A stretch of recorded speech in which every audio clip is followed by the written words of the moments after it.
शारहारधवला या शुभ्रवस्तावृता या वीणावरदण्डमण्डितकरा या श्वेतपद्मासना या ब्रह्माच्युतशङ्करप्रभृतिभिः देवैः सदा पूजिता सा मां पातु सरस्वती भगवती निःशेषजाड्यापः.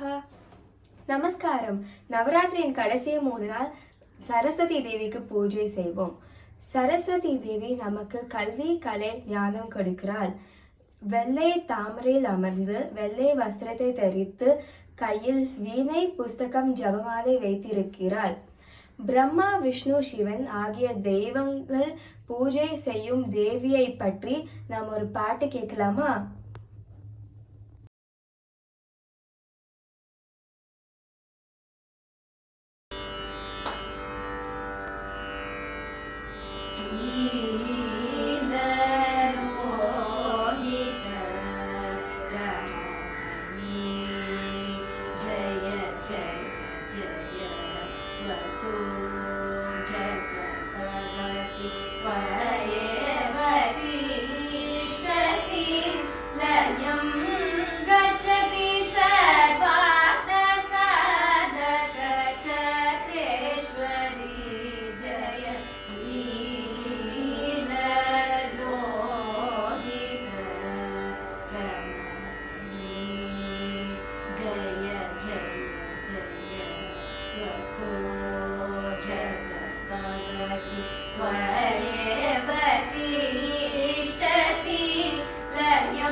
सेवितमुनिजनमण्डले गन्धतमसैव भवतारकवरमित्रसमरथकुण्डले मङ्गलसम्पदकामितार्थफलदायिनि दुःखविमोचनि सर्वान्मोदिनि शूलिनि सरसिजमानि नीललोहित रमणी जय जय जगत्पगति त्वयैवति इष्टति लयं गच्छति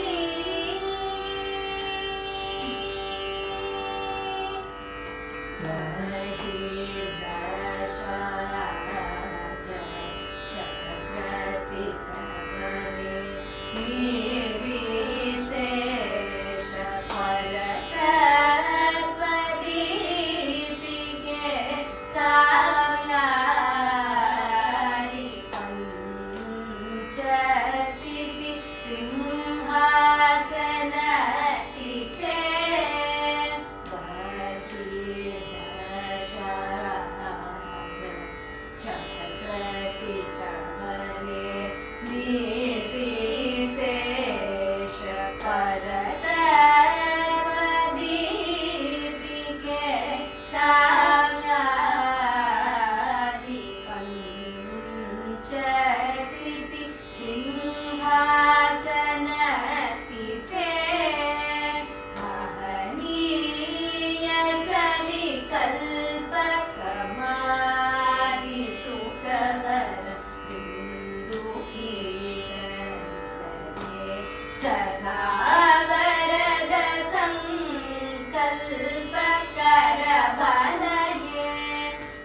समाधि सुखवर इंदुपीठ निलये सदा वरद संकल्प करवलये करुणालये काञ्चीपुरालये मिहिरकोटि समशोभायुते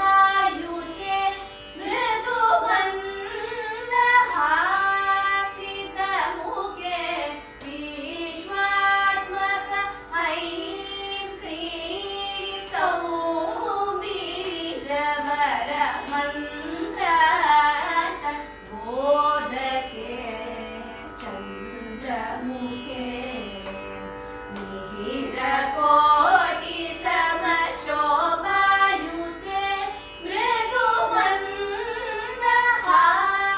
मृदुमन्दहासितमुखे विश्वात्मक ऐं क्लीं सौबीजवर मन्त्रार्थ बोधके चन्द्रमुखे अहं ब्रह्मतत्त्वात्मकवितरण निर्विकल्पतर चिन्तामणिमध्ये सच्चिदानन्द परविद्ये अद्यतिशय शुभफलवरतरु समूह कदम्बवन मध्ये आनन्द नृत्य द्युतिपल्लव कर कोमलधृत पाशाङ्कुशचित्ते भण्डासुर संहार चरित्रे अहं ब्रह्मतत्त्वात्मकवितरण निर्विकल्पतर चिन्तामणिमध्ये सच्चिदानन्द परविद्ये अद्यतिशय शुभफलवरतरु समूह